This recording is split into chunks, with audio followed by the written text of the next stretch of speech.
Hi there, everybody. Welcome back to 3 News Now. I'm Stephanie Haney. Today is Wednesday, December 16th. Thanks for choosing to be here to get your top stories from WKYC.com and our WKYC app. We start off with a pretty wild one out of a city near Cincinnati. Now, I know some people are taking COVID-19 more seriously than others, but this is a lot. This happened in Mount Healthy, and the Mount Healthy Police Department posted about this today on its Facebook page. This is something that happened on Saturday, where the police say a parent organized a party bus for a 14th birthday party.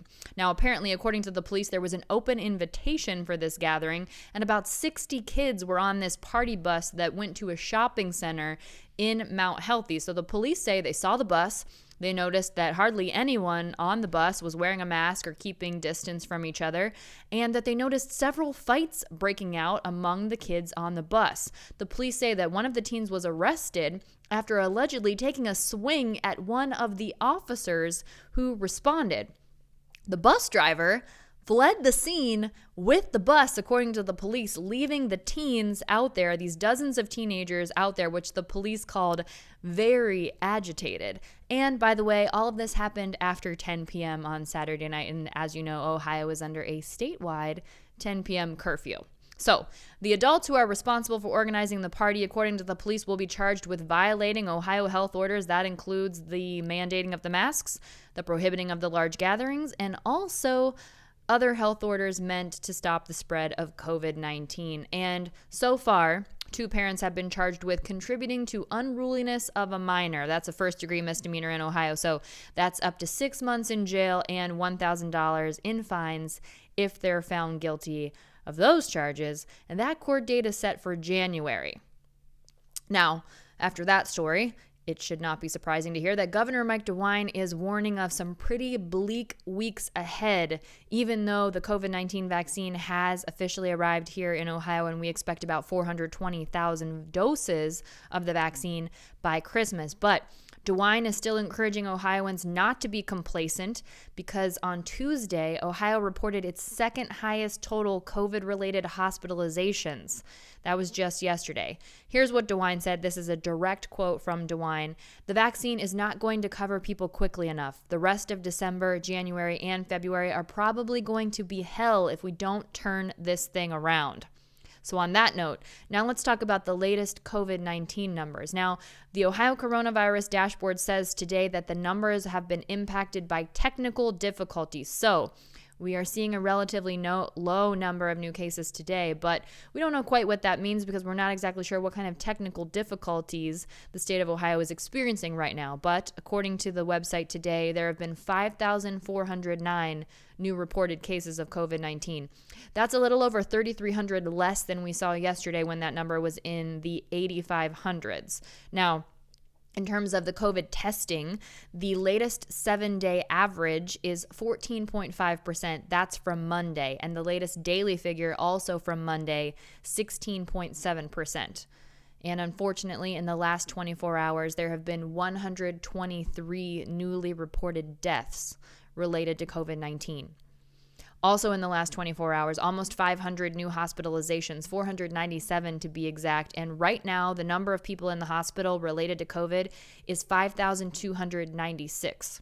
There have also been 61 new ICU admissions in the last 24 hours. And right now, there are 1,311 people being treated in the ICU for COVID. Now let's take a look at the nationwide and the global COVID-19 numbers. These come from Johns Hopkins University. The latest reported number of cases that we have seen in the U.S. since the pandemic was first reported here is now 16,782,029. And remember, yesterday we were talking about how it was reported on Monday that the U.S. had broken 300,000 deaths, but the numbers from Johns Hopkins University were slightly under 300,000 yesterday. Well, today that reported number is at 305,268. So we are definitely there, more than 300,000 COVID-19 related deaths here in the U.S. At the global level, the total number of COVID cases that have been reported is now at 73,881,356, and the total number of deaths is at 1,643,707, which is quite the jump from yesterday. Now, while Americans are struggling not only to stay healthy and to avoid contracting COVID-19, people are also struggling financially. So we have an update on a potential second stimulus check coming out of negotiations in Washington, D.C. Negotiators are getting close to an agreement on a second stimulus check, but this one would be less than $1,200, according to people who are involved in the negotiations. Senator Joe Manchin, who is a Democrat for West Virginia, he's a co-author of this $908 billion bipartisan package. He said that they're getting close to that in agreement, and it would be a payment between $500 to $600 to Americans. But it would be giving up Democratic negotiators who wanted to get the state and local government's aid. Now, Mitch McConnell said that they've made major headway toward hammering out a relief package. Also part of this package, enhanced federal unemployment insurance benefits and other ways to deliver aid to states, localities, territories, and tribes. That's according to two people who are familiar with the talks and who were authorized to talk about the characteristics of this potential package should it get passed. Also, Republicans have been looking to shield businesses from COVID-19 related lawsuits. Well, according to these two people, that would also be dropped right now. McConnell did say recently that he has been saying, let's just drop the things right now that we can't agree on and get something put together. And he did say that the senators would not be leaving for the holidays until they figure out a deal on some sort of stimulus package right now. Bringing it back here home, we know that our representative Marcia Fudge has been mentioned by Joe Biden. She's been confirmed that she'll be his nominee for the Secretary of Housing and Urban Development. So that will leave an open seat for Ohio's 11th congressional district. Well, now there are 3 candidates who are officially running to fill that seat. Former state senator Nina Turner announced her candidacy on Tuesday. She's now the 3rd candidate to announce the candidacy. She follows Cuyahoga County Council member and Democratic Party Chair Shontel Brown. Brown confirmed to our 3 News Rush Mitchell last week that she was running. Also running, former Ohio State Senator Jeff Johnson. Johnson made his intentions public a few days later. We have more details on all of those candidates on WKYC.com and in our WKYC app. Now, close to home again here in Cleveland, the Cleveland Browns seem to have somebody who's looking at them a little bit differently. I'm talking about ESPN's Stephen A. Smith. He has not exactly been a Cleveland Browns fan and has been very critical of the Browns and also quarterback Baker Mayfield. Now, the Browns, of course, we know, lost to the Baltimore Ravens in Monday Night Football by a score of 47-42. But after that, a lot of people were impressed with Mayfield's performance, even in defeat. And that includes ESPN's Stephen A. Smith. He had praise for the Browns and Baker Mayfield on Tuesday's episode of First Take. Here's what he said. He said Baker Mayfield showed up and showed what he's capable of. That's the number 1 overall pick we've been looking for. That's the guy that took Oklahoma to the college football playoff. That's the guy that won the Heisman Trophy. That's the guy that everybody's been looking for. He showed up last night. Smith then went on to say, and if he shows up and plays like that, along with Nick Chubb and Kareem Hunt being able to run the football the way that they can run the football, I got news for you. Cleveland is going to be a big-time bona fide threat. As a matter of fact, we have ended up sleeping on them. We might have ended up sleeping on them. They might be the biggest threat to Kansas City because of their ability to run the football. That's coming from ESPN's Stephen A. Smith. So, let's take a look at what the Cleveland Browns' odds are of making the playoffs after losing to the Baltimore Ravens.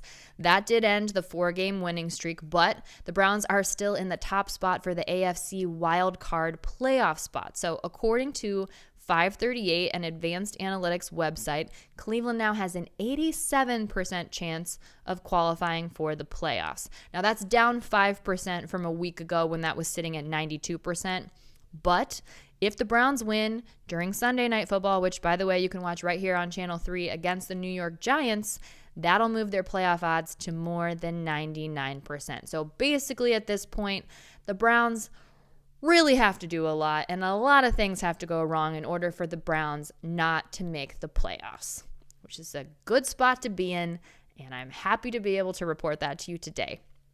Speaking of odds, there are now updated odds for the new name for our Cleveland Major League Baseball team. On Monday, Cleveland's baseball team made it official that they will be changing the name. Now, it might not happen quickly, might not happen all the way through next season, by the way, but it will be happening. They've confirmed that after 105 years of being called the name that they have been called. But betting odds have been released, updated betting odds from the website betonline.ag, and something that has been a favorite this entire time during this entire conversation is still the favorite. Spiders is listed as a 2-1 favorite. Now from 1889 to 1899, the Cleveland Spiders played in the National League, and then they had the worst record in Major League Baseball history with 20 wins and 134 losses. Despite that, Spiders remains a favorite and a top choice across betting sites. But here's a couple other possibilities that are also favored in terms of the new name. Cleveland Baseball Club. Those odds are at plus 400 right now. However, the owner, Paul Dolan, told the Associated Press that the team wouldn't be opting for a generic placeholder. So if it becomes Cleveland Baseball Team, that'll be it. We're not looking at a transitional name like the Washington Football Team has used. If it becomes Cleveland Baseball Team, that would just be the name. Two other favorites right now, Blue Sox, which is betting at plus 1,000 right now, and the Guardians at plus 1,000. We want to know what you think. Of course, we've been asking you all along what you think about the best possible name replacement for our Cleveland baseball team.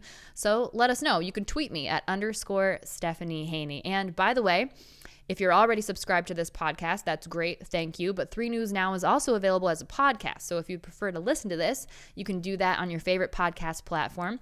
You can also subscribe to 3 Things to Know with Stephanie Haney, which is a weekly podcast that I put out every Saturday. And the topic changes, and it's a longer conversation about something. This week, we're talking about dating in a pandemic and lots of interesting insight about what people are looking for, how they're doing it, how much ghosting is going on right now, talking with the experts. So make sure you check that out. You can also find that linked on WKYC.com or just search for 3 Things to Know with Stephanie Haney on your favorite podcast platform. That's it for 3 News Now today. I'll see you next up in What's New at 5 p.m., which, by the way, if you didn't know, you can stream all of our newscasts straight through the WKYC app, and we also stream them on WKYC.com, so you never have to miss a newscast no matter what. All right, I'll see you there, and I'll see you back here tomorrow with more 3 News Now. Everyone have a great afternoon. Stay safe and be well. I'm Stephanie Haney.